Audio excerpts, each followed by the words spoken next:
How much does it cost each month to own a horse? So my daughter Mia has been an equestrian for a number of years. We actually own 2 horses ourselves, and oftentimes new parents will come to the barn and say, hey, my son or daughter is getting interested in riding. We have a trainer. They eventually want to show the horse.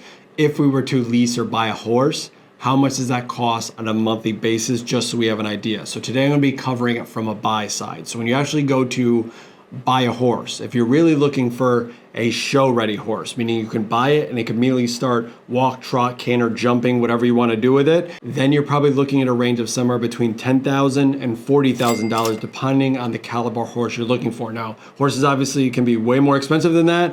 You can get horses cheaper than that, but if you get horses on the cheaper end, if it's a younger horse, you might have to train it for a number of years before it's show ready. So we're talking about show ready horse, $10,000 to $40,000. Once you purchase a horse, that's when the monthly bills begin. So if you're not going to keep the horse at your house, you are going to board it at a barn, there are boarding fees, which can range usually between $1,000 a month to $2,000 a month. And that covers all the hay, feed, water, the workers for doing all the stall work for the horse. So that's the main boarding cost. But in addition to boarding costs, you'll get vet bills, like our horses have to get their teeth cleaned. So there's actually a dentist. Because Mia jumps horses, they have to have chiropractors come in to realign their back, so to avoid bigger injuries. And one of the big things I always stress with owning a horse is maintain it, because if it's not maintained properly, that's when you get the big vet bills. The other costs that come into play are things like supplements for the horse. There's riding equipment like saddles,